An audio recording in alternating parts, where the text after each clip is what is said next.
Welcome to English Pod. My name is Marco. I'm Amira. Hey, Amira. How are you today? I'm doing great. What about you? I'm doing pretty good. I'm excited about this lesson that you have for us today.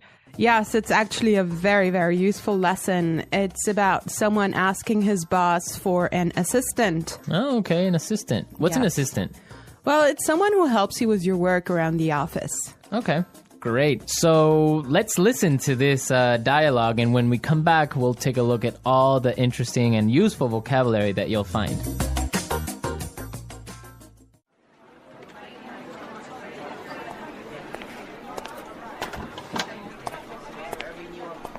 Like I told you before, we just don't have the resources to hire you an assistant. I understand that, but the fact is, we're understaffed. The timing is just not right. The economy's bad, and it's too risky to take on new staff. Yeah, I guess you're right. Here's an idea. What if we hire an intern? She would take some of the weight off my shoulders. She? Yeah, you know, a recent graduate. She could give me a hand with some of these projects, and we could keep our costs down. That sounds reasonable. Let me see what I can do.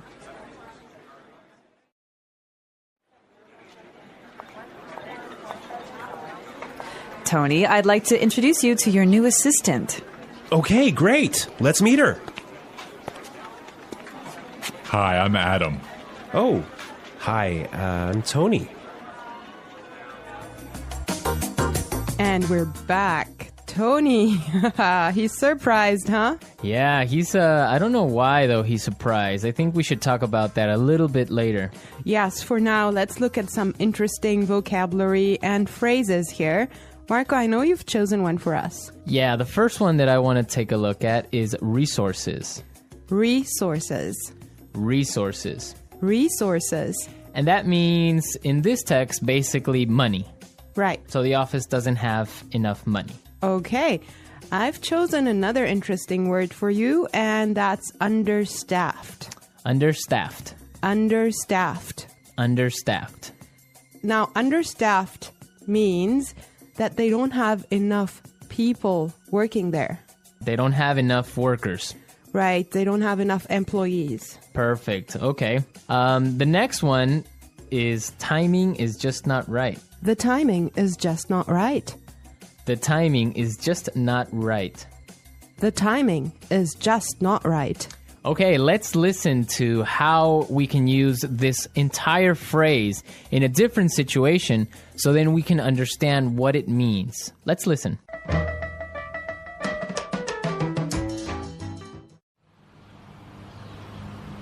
I was going to sell my house, but the timing is just not right.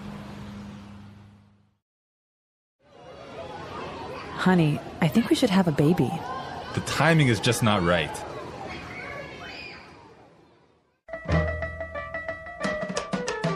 Okay, great. I guess that makes it clear.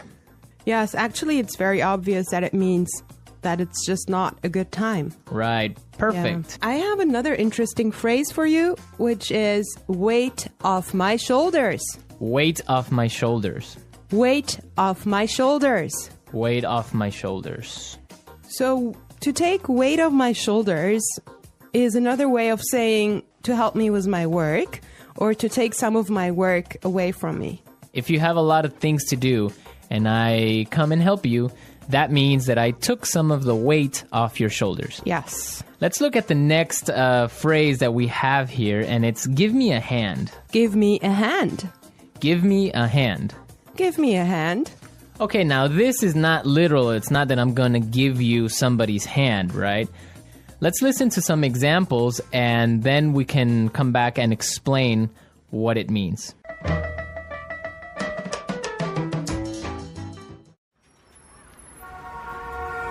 Can you give me a hand with these boxes?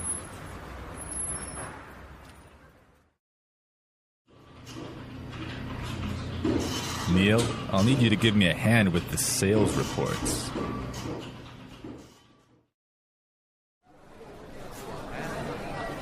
Here, let me give you a hand with your suitcase.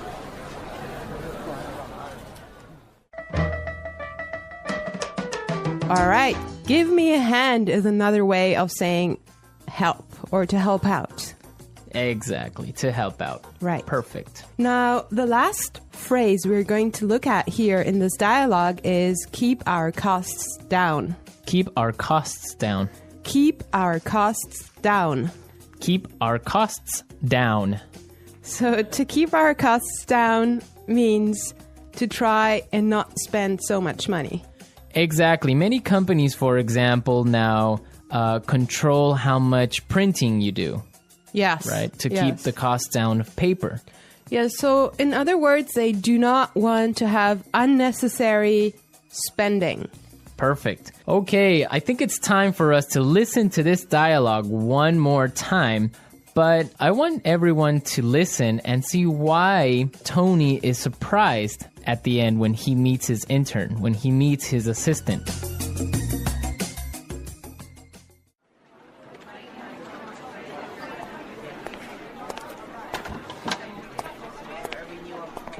Like I told you before, we just don't have the resources to hire you an assistant. I understand that, but the fact is, we're understaffed. The timing is just not right.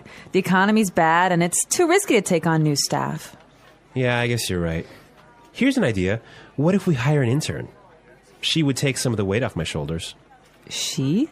Yeah, you know, a recent graduate. She could give me a hand with some of these projects, and we could keep our costs down. That sounds reasonable. Let me see what I can do.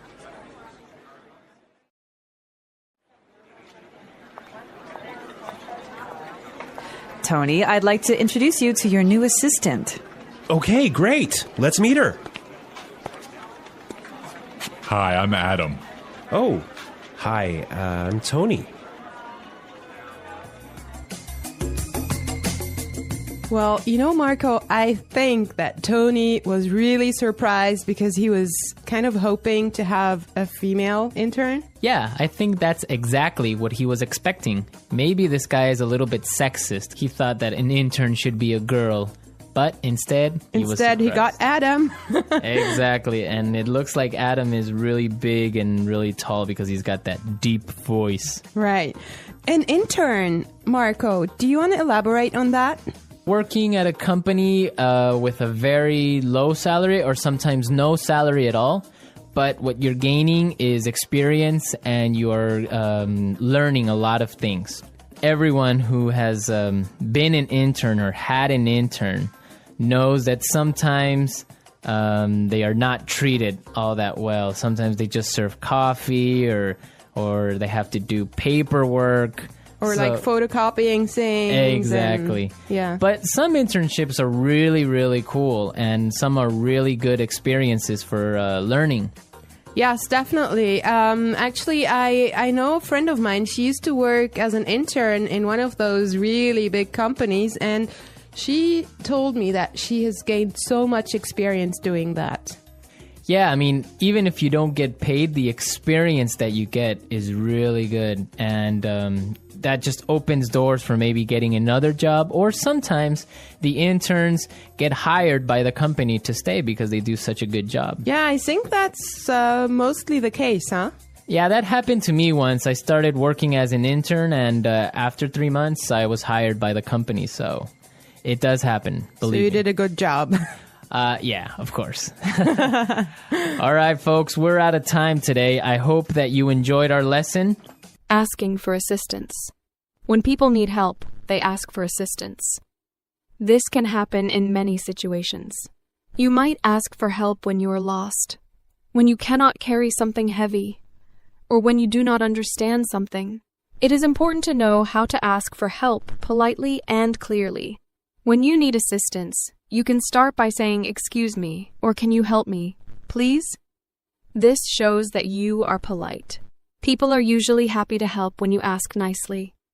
For example, if you cannot find a place, you can say, "Excuse me, can you tell me where the bank is?"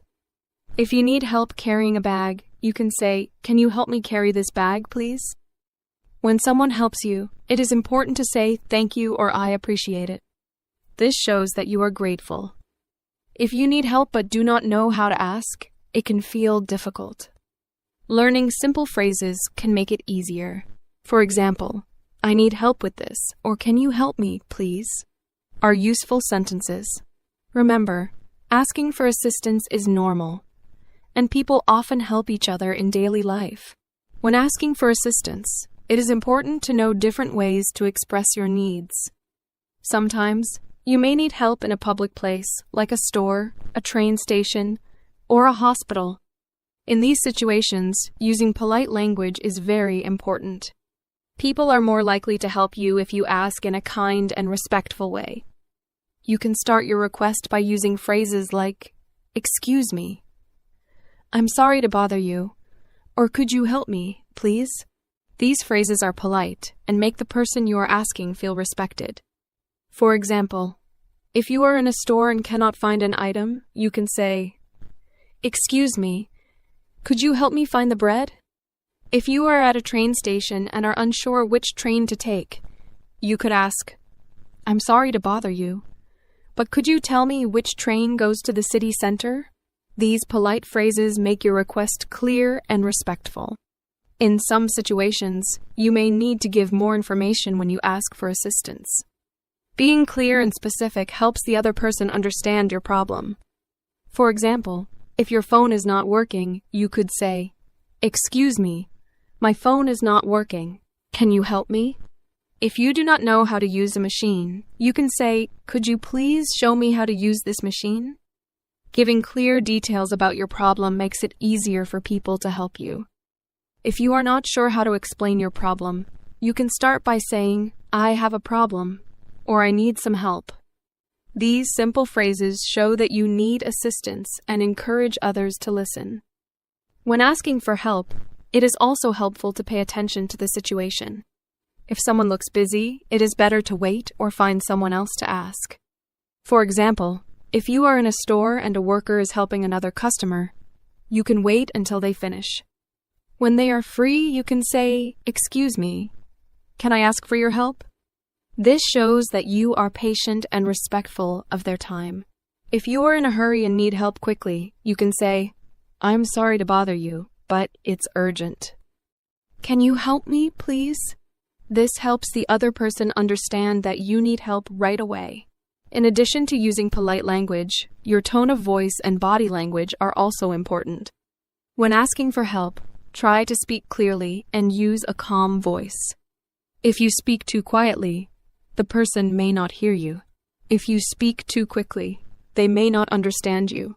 A clear and calm voice helps others understand what you need. Your body language also sends a message.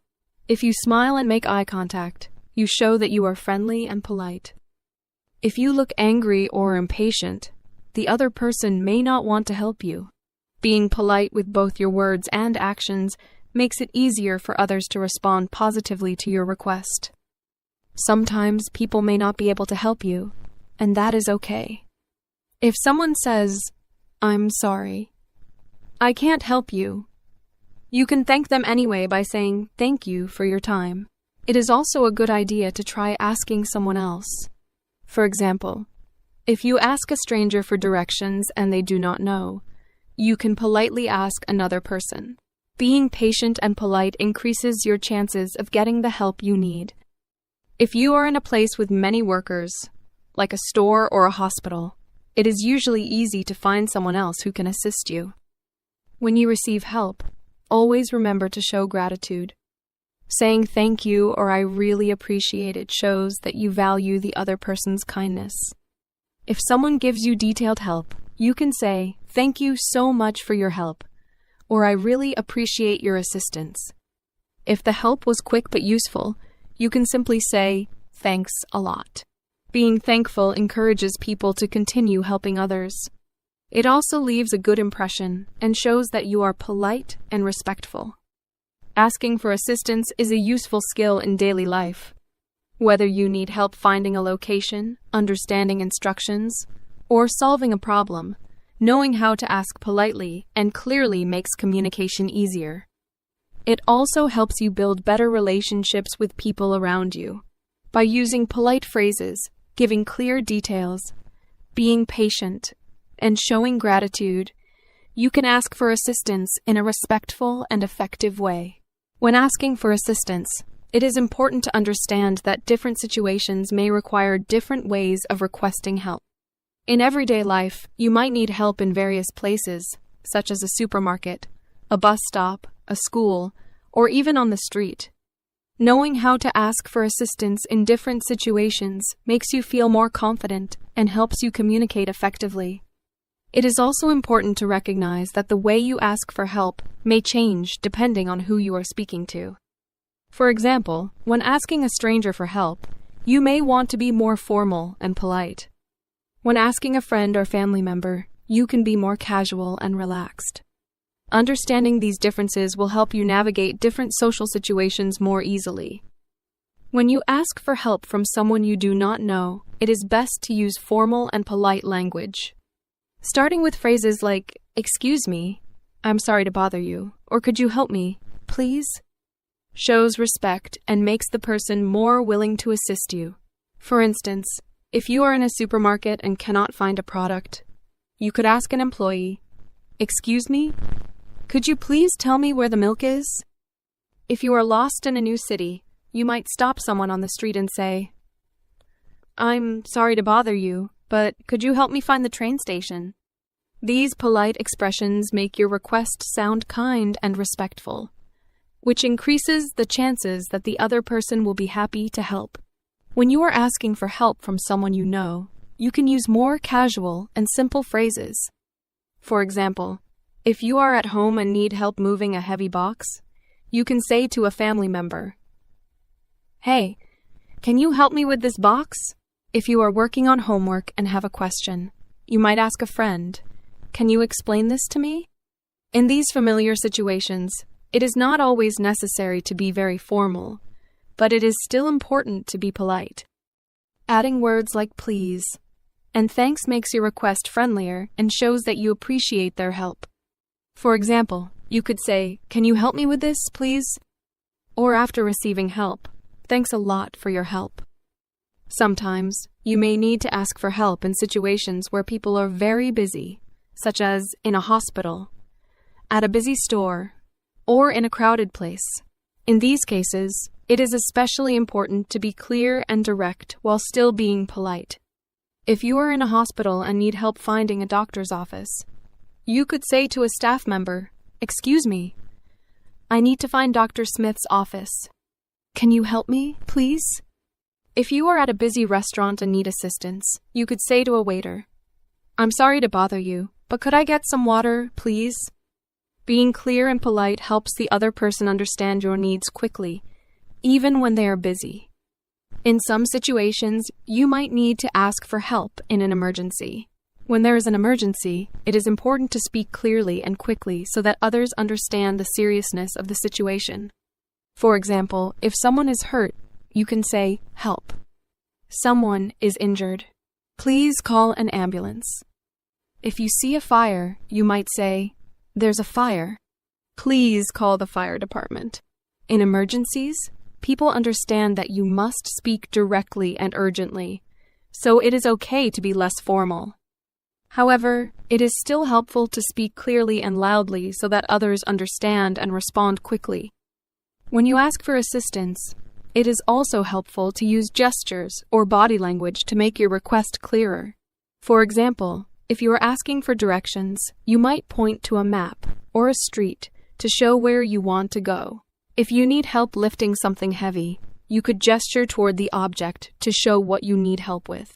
Using gestures along with clear language can make your request easier to understand, especially if the other person does not speak your language well. In many cases, body language can make communication smoother and help the other person understand your needs more quickly. Another important part of asking for assistance is being patient and understanding. Sometimes, the person you ask may not be able to help you immediately. For example, if you ask for help in a store and the worker is busy, they might say, "I'll be with you in a moment." In these cases, it is important to wait politely until they are available. If someone cannot help you at all, you could try asking someone else. For instance, if you ask a stranger for directions and they do not know, you can thank them and ask another person. Being patient and polite makes it easier to get the help you need and leaves a good impression on others. It is also useful to know how to respond when someone offers you assistance without being asked. Sometimes, people notice when you need help and offer it before you ask. For example, if you are struggling to carry a heavy bag, someone might say, "Do you need help with that?" In this situation, you can respond politely by saying, "Yes, please." "Thank you." If you do not need help, you can say, "Thank you, but I'm okay." Being polite when accepting or refusing help shows that you appreciate the other person's kindness.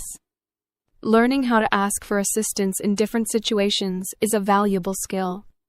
Whether you are asking for help from a stranger, a friend, or in an emergency, using polite and clear language makes your communication more effective. By practicing different ways to ask for help, you will feel more confident when you need assistance. Remember to be polite, use clear language, and show gratitude when someone helps you. These small actions make a big difference in everyday communication and help you build positive relationships with the people around you. When learning to ask for assistance, it is also important to understand how cultural differences can affect the way people give and receive help. In some cultures, people are very open to offering assistance, even without being asked. For example, if you look confused or lost, someone might approach you and say, "Do you need help?" In other cultures, people may wait until you ask for help directly. Understanding these cultural differences can help you feel more comfortable when asking for assistance in different countries or with people from different backgrounds. If you are unsure how to ask, starting with polite and clear phrases like "excuse me" or "could you help me, please," is always a good choice, no matter where you are. Another important skill when asking for assistance is knowing how to ask follow-up questions. Sometimes, when someone gives you help, their answer may not be completely clear to you. In these situations, it is useful to ask additional questions to get more information. For example, if you ask for directions and someone says, "Go straight and turn left," but you are still unsure, you could ask, "How far should I go straight?" Or is it the first left or the second left? Being able to ask follow-up questions helps you get the help you need more effectively. You can also use phrases like, "Could you explain that again, please?" Or "I'm sorry, I didn't understand. Could you repeat that?" These phrases show that you are listening carefully and want to understand clearly. When asking for assistance, it is also helpful to recognize when to offer help in return. Communication is a two-way process, and just as you may need help sometimes, others may need your help as well. If someone helps you, there may be opportunities for you to assist them later. For example, if a coworker helps you understand a task, you could offer to help them with something else in the future by saying, "Thank you for your help. Let me know if you ever need anything."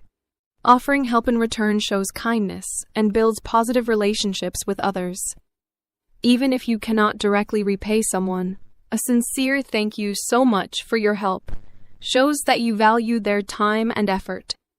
It is also useful to know how to ask for assistance when you are using services such as public transportation, customer service, or healthcare. In these settings, you may need to ask for help with specific problems. For instance, at a train station, you could ask, "Could you help me find the right platform, please?"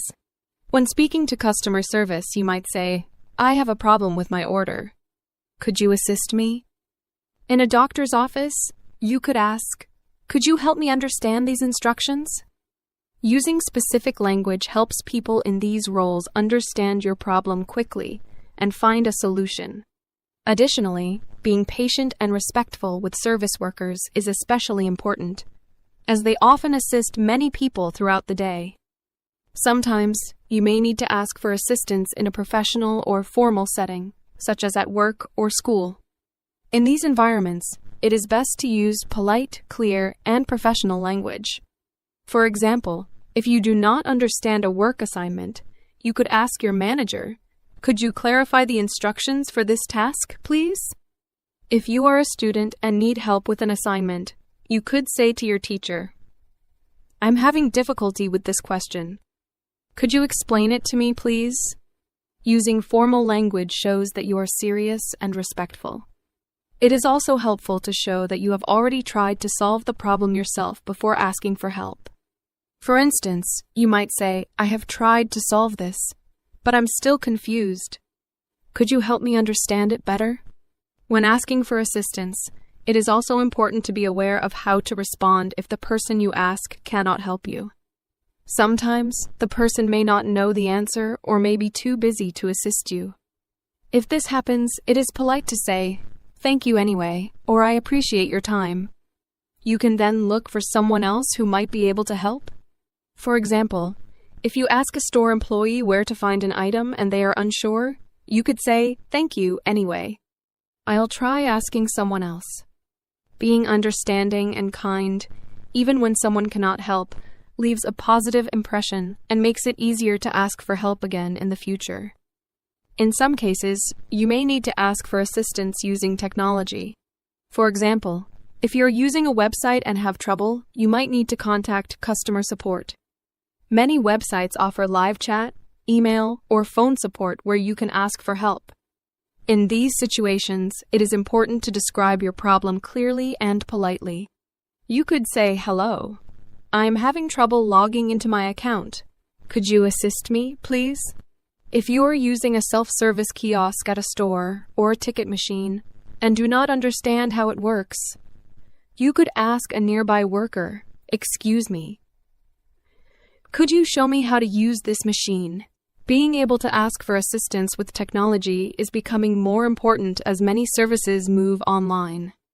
Another useful skill is learning how to ask for assistance in a group setting. Sometimes, you may need help when you are in a meeting, a classroom, or a social gathering. In these situations, it is important to be respectful and wait for the right moment to ask. For example, in a classroom, you could raise your hand and say, "I have a question. Could you help me understand this part, please?" In a meeting, you might wait until there is a pause and then ask, "Could you clarify that point, please?" Being respectful of the group and asking your question clearly helps you get the help you need without interrupting others. Asking for assistance is an essential life skill that helps you navigate different situations with confidence. Whether you are asking for directions, seeking help with a problem, or requesting clarification, using polite and clear language makes communication easier. Remember to be patient, respectful, and grateful when others assist you. Practicing these skills in everyday situations will improve your ability to ask for help effectively. Over time, you will become more comfortable asking for assistance and offering help to others, making your interactions smoother and more positive. The English Pod Audio Review. Listen to the meaning, then say the vocabulary word. Money. Resources. Not enough people to do the job. Understaffed. It's not a good time now. The timing is just not right. Remove pressure or stress. Weight off my shoulders. Help. Give me a hand. It's okay. That sounds reasonable. Hire. Recruit. Working too much. Overworked. Not enough people to do the job. Short-staffed. Reduce spending. Cut costs. Having too many employees. Overstaffed. Let's try that faster. Working too much. Overworked. Remove pressure or stress. Weight off my shoulders. Having too many employees. Overstaffed. Reduce spending. Cut costs. Hire. Recruit. Money. Resources. It's okay. That sounds reasonable. Not enough people to do the job. Understaffed. Not enough people to do the job. Short-staffed. Help. Give me a hand. It's not a good time now. The timing is just not right. Now say the word and hear it in a sentence. Resources.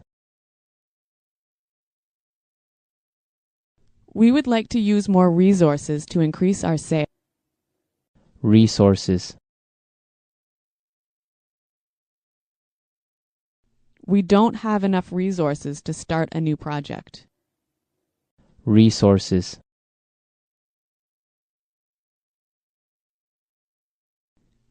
Intel has a lot of resources for research and development. Understaffed.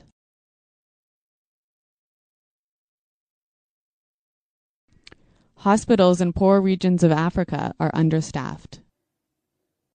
Understaffed. I did overtime last week because the company is understaffed. Understaffed.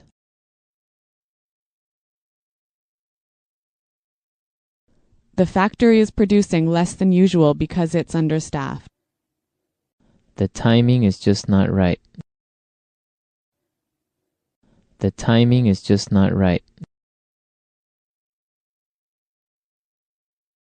The timing is just not right for us to have a baby. The timing is just not right. I want to buy a car, but the timing is just not right. Weight off my shoulders.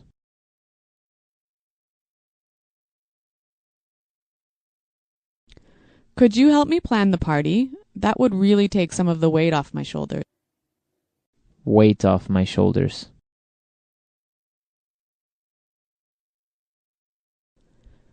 Finishing that project was a big weight off my shoulders. Weight off my shoulders. Winning the lottery took a great weight off my shoulders. Give me a hand. Can you give me a hand with these boxes? Give me a hand. Neil, I'll need you to give me a hand with the sales report. Give me a hand. Here, let me give you a hand with your suitcase.